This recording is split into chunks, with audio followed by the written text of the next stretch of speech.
મૈત્રી, પ્રમોદ, કરુણા અને માધ્યસ્થ્ય ભાવ વધારવા માટે આપણે પરમાત્મા ભાવને પણ વધારવો જોઈએ. પરમાત્મા ભાવ વધારવાના શાસ્ત્રોમાં 2 માર્ગ કયા છે. પોતાના અપરાધોને ખમવા, કબૂલવા, અને બીજાના અપરાધને શમવા, સહવા. આ જાતિની મૈત્રી, નમ્રતા અને ઉદારતા જ જીવને પરમાત્મા ભાવની નજીક લઈ જાય છે. ભક્તિનું બીજું નામ જ ઈશ્વર શરણતા છે. ઈચ્છાનું સ્વાતંત્ર્ય પ્રભુ શરણ ગયેલાને પરમ અપરાધરૂપ લાગે છે. ઈશ્વરનું સ્વરૂપ નિત્ય શુદ્ધ બુદ્ધ છે, પરંતુ ભક્તને તો તે સ્વરૂપ કરુણામય, કરુણા સાગર અને કરુણાની બહેતી નદી રૂપ જ લાગતું હોય છે. ઈશ્વરનું કરુણામય હોવું એ સ્ખલનશીલ માણસ માટે એક વ્યવહારિક આવશ્યકતા છે. પછી તે કૃપા ભલે ક્ષમારૂપ હો યા દંડરૂપ પણ હો, બંને સ્થિતિમાં ઈશ્વર કરુણામય જ ભાસે છે. સર્વથા અહંકાર નિર્મુક્ત થવા માટે કરુણામય પ્રભુનું ભજન, સ્મરણ અને ભક્તિ અનિવાર્ય કહ્યા છે.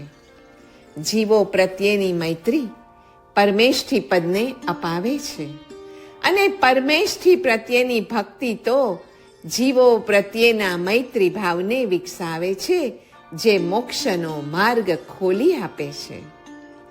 જીવ મૈત્રી અને પરમેષ્ઠી ભક્તિ પરસ્પર પૂરક બનીને વ્યષ્ટિને માટે મોક્ષનું કારણ બને છે. વ્યષ્ટિએ પરમેષ્ઠી બનવા સમષ્ટિ ભાવ સ્વીકારવો અને સમષ્ટિ ભાવ વિકસાવવા માટે પરમેષ્ઠી ભાવની જ સહાય લેવી. મૈત્રી ભાવ સ્વસુખને ગૌણ બનાવે, તેથી આપણને શાંતિ લાગે છે. સર્વ સુખને મુખ્ય બનાવે, તેથી આપણને તુષ્ટિ થાય છે, અને તે આત્મસુખને આગળ કરે છે, તેથી પુષ્ટિ વધે છે. મૈત્રીથી મમત્વનો ત્યાગ થાય છે, તેથી પણ શાંતિ વળે છે.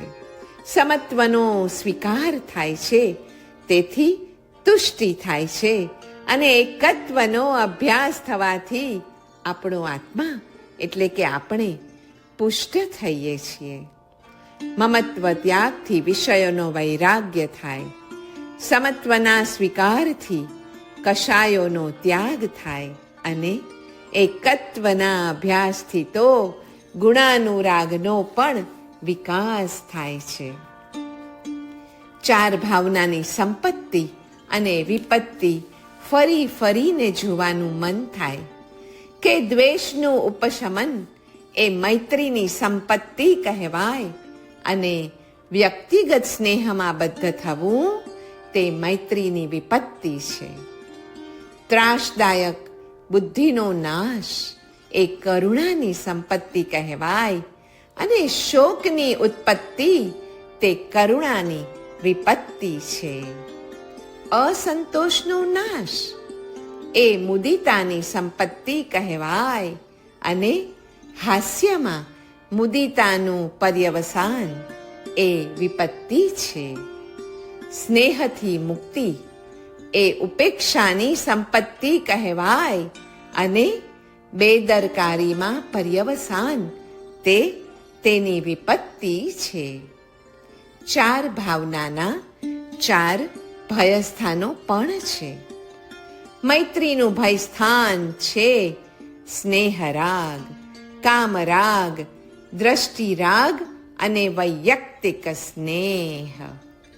કરુણાનું ભયસ્થાન છે શોક અને દુઃખ અનુભવવા તે. મુદિતાનું ભયસ્થાન છે હાસ્ય, તથા ઉપેક્ષાનું ભયસ્થાન છે બેદરકારી તથા અજ્ઞાન મૂઢતા, નિરપેક્ષતા અને નિષ્ઠુરતા. ચાર ભાવનાના ચાર વિપક્ષો પણ છે. મૈત્રીનો વિપક્ષ દ્વેષ, કરુણાનો વિપક્ષ પરાપકાર બુદ્ધિ, મુદિતાનો વિપક્ષ છે અરતિ કે અસંતોષ, અને ઉપેક્ષાનો વિપક્ષ છે વ્યક્તિગત અથવા પોતાના માટેનો સ્નેહ અર્થાત સ્વાર્થપરાયણતા. મૈત્ર્યાદિ ભાવો ચિત્તના પ્રસાદ માટે છે. એ જ ન્યાય જીવો પ્રત્યેના દ્વેષનો અભાવ અને સ્નેહ પરિણામરૂપ મૈત્રી માટે સંભવે છે. અભવ્યો કે દૂરભવ્ય જીવોને મૈત્રી આદિના સંવેદનનો અભાવ કહ્યો છે. તો ચાર ભાવનાની શરૂઆત ક્યાંથી થાય? જુઓ, મૈત્રીની શરૂઆત ક્યારેય પણ શત્રુથી શરૂ કરવી નહીં. કારણ કે તેથી આઘાત અને ઉદ્વેગ વધી શકે છે. મૈત્રીની શરૂઆત વિજાતીયની ઉપર કરવાથી આપણામાં વિકાર પેદા થઈ શકે અને મૃત વ્યક્તિ ઉપર કરવાથી ક્યારેય સમાધિ સાધ્ય થતી નથી. આથી સૌ પ્રથમ પોતાની જાત ઉપર, મિત્ર ઉપર, એ પછી ગામ, દેશ અને સમસ્ત પૃથ્વી ઉપર પ્રેમનો અભ્યાસ કરવો, અને તે પછી સ્ત્રી પુરુષ જાતિ, આર્ય કે અનાર્ય દેશ, સુગતિ કે દુર્ગતિ અને દશે દિશામાં રહેલા સર્વ પ્રાણી માત્ર ઉપર અગાધ પ્રેમનો અભ્યાસ કરવો. એનાથી કામ અને ક્રોધરૂપી દોષનું શમન થઈ જશે. તો કરુણાનો પ્રારંભ ક્યાંથી કરવો? કરુણાનો પ્રારંભ શત્રુ અથવા મિત્રથી ન કરતા મધ્યસ્થથી કરવો. પછી પોતાના પ્રિય મનુષ્ય ઉપર, શત્રુ ઉપર અને છેલ્લે પોતાની જાત ઉપર કરુણા કરવી. વર્તમાનમાં દુઃખી ન હોય તો પણ દુઃખ બધાને વળગેલું જ છે. વ્યાધિ, જરા, મરણથી બધા કરુણ સ્થિતિને પામે જ છે. એવા વિચારથી મનમાં કરુણા પેદા કરવી. મુદિતાનો પ્રારંભ પ્રિય મનુષ્યથી કરવો. ઓહો. પછી મધ્યસ્થ, એના પછી શત્રુ અને અંતમાં પ્રાણી માત્ર ઉપર મુદિતાનો આરંભ કરવો. તો ઉપેક્ષાનો આરંભ મધ્યસ્થથી કરવો. પછી પ્રિય ઉપર, શત્રુ ઉપર અને સૌથી છેલ્લે પોતાની જાત ઉપર કરવો. પ્રાણી માત્ર ઉપર જાગૃત ઉપેક્ષા પેદા કરીને અંતમાં સમાધિ સાધ્ય કરવી. ચાર ભાવનાનું ફળ અલગ અલગ હોય છે. મૈત્રીથી શત્રુતા જાય છે, કરુણાથી ઉદાસીનતા જાય, મુદિતાથી અસંતોષ નાશ પામે, અને ઉપેક્ષાના ફળ રૂપે તો સ્વાર્થ મૈત્રી જતી રહે છે. વળી સુખે નિદ્રા આવે, સુખે જાગે, ખરાબ સ્વપ્ન ભાગે, દેવોને પણ પ્રિય બને, અગ્નિ, વિષ કે શસ્ત્ર પણ તેને અસર ન કરે, ચિત્તનું સમાધાન રહે, શરીરની કાંતિ વધે, ચિત્તની પ્રસન્નતા વધે, અને એટલે નિર્વાણ સુખ સમીપે આવે, અને એ ન મળે ને ત્યાં સુધી બ્રહ્મદેવલોકની પ્રાપ્તિ થાય, તથા તેનાથી પાપ કર્મ અને ચિત્તની સંકુચિતતા નાશ પામી જાય છે. જ્ઞાન વડે જે સમતા સધાય ને તે સંવર છે, અને ધ્યાન વડે જે નિરોધ થાય છે ને તે કર્મોની નિર્જરા છે. સંવર અને નિર્જરા એ સમતા અને નિરોધના પર્યાયવાચી જ શબ્દો છે. મૈત્રી ભાવ પણ સંવર અને નિર્જરા રૂપ છે. 4 ભાવના ધ્યાન સ્થિરતા માટે હોવાથી નિર્જરા રૂપ પણ છે. ગુણસ્થાન ક્રમારોહ શ્લોક 35ની ટીકામાં કહ્યું છે કે ધર્મ ધ્યાન એ મૈત્રી આદિ 4 પ્રકારનું ધ્યાન છે.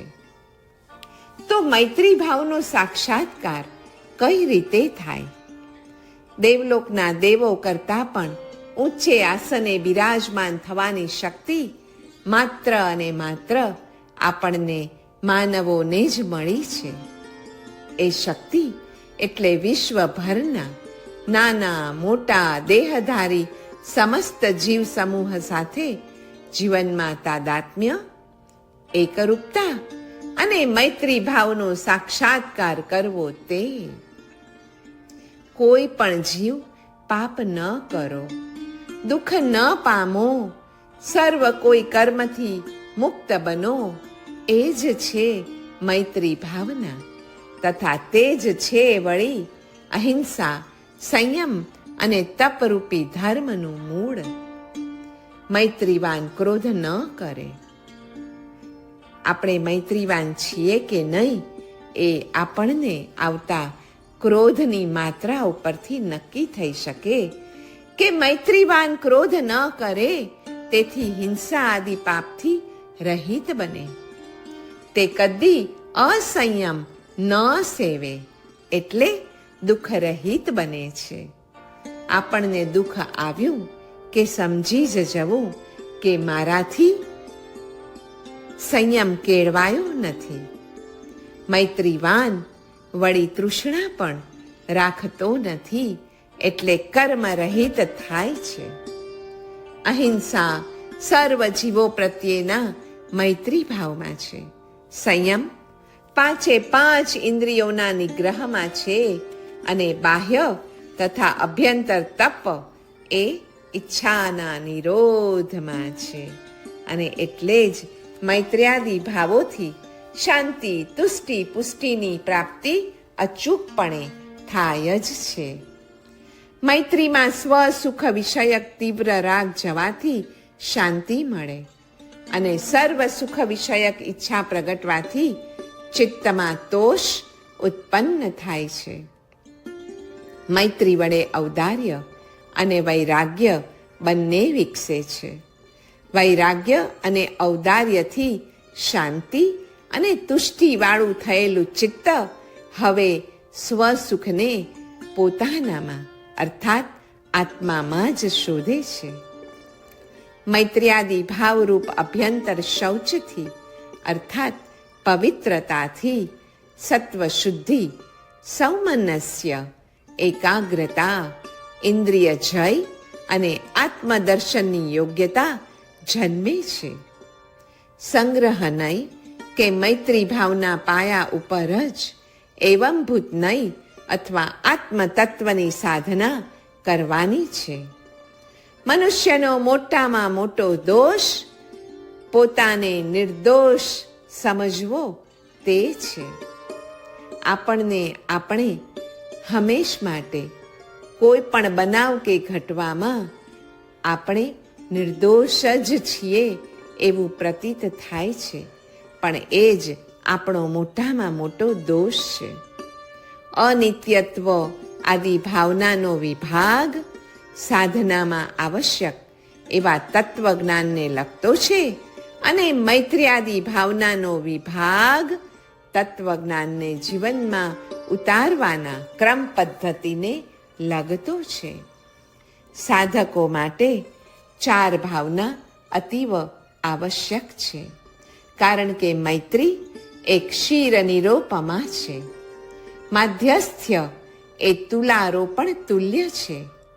કરુણા એ સર્વ સત્વ સુખાવહા છે, સર્વ સત્વ હિતાવહા છે તથા મુદિતા એ હર્ષનો પરિણામ છે.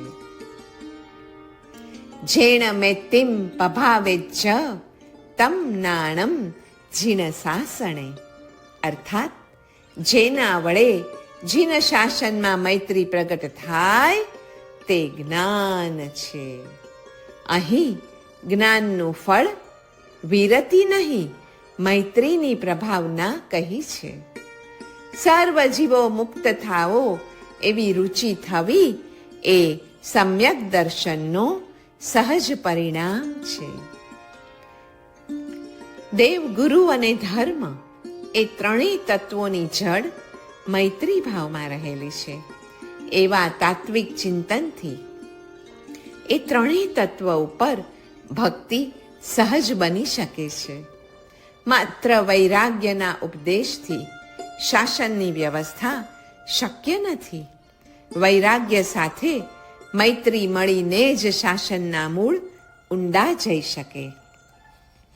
મૈત્ર્યાદિ શુદ્ધ વાસનાઓ એક બાજુ વૈરાગ્યને રમણીય અને રોચક બનાવે છે, તથા બીજી બાજુ જ્ઞાનને સુલભ અને સાર્થક કરી જાણે છે. મૈત્રીનો અભાવ એ પાપ છે. પાપનો પ્રતિઘાત મૈત્રીથી થાય છે.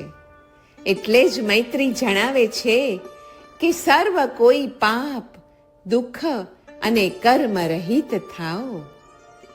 પાપ રહિત થવાની ભાવના પાપી પ્રત્યે મધ્યસ્થ ભાવ લાવે. દુઃખ રહિત થવાની ભાવના દુઃખી પ્રત્યે કારુણ્ય ભાવ લાવે. કર્મ રહિતતાની ભાવના કર્મરહિત જીવો પ્રત્યે પ્રમોદ લાવે.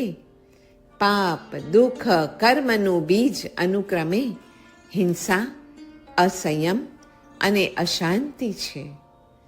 કામ, ક્રોધ, લોભ એ ત્રણેય દોષોનું એક સાથે નિવારણ એ મૈત્રીનું જ પરિણામ છે.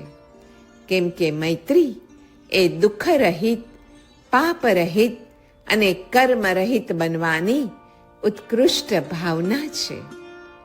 સર્વે જીવો કામ, ક્રોધ, લોભ રહિત થાઓ એ જ મૈત્રી ભાવનાનું સાચું તત્વ છે.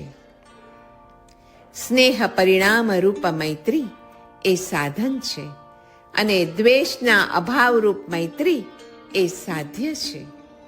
દુઃખરહિત થવા માટે કામનો વિજય કરવો, પાપરહિત થવા માટે ક્રોધનો વિજય કરવો અને કર્મરહિત થવા માટે લોભનો વિજય આવશ્યક છે.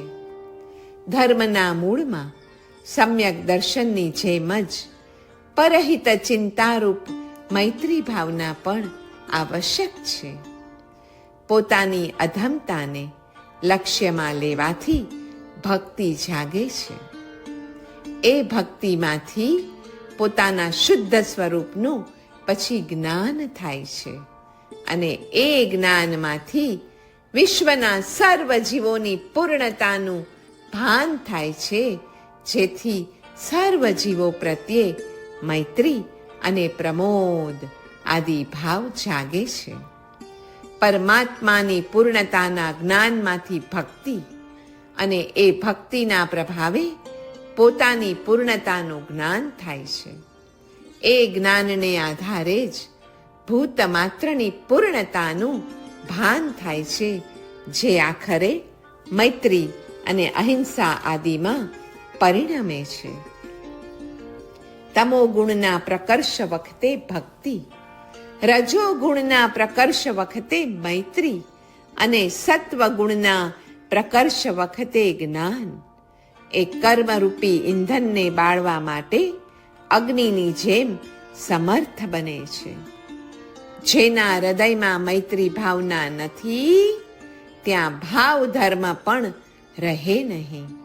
હિંસા, અસત્ય આદિની પ્રતિજ્ઞાપૂર્વકની નિવૃત્તિ વડે મૈત્રી ભાવ પણ સક્રિય બનતો જાય છે.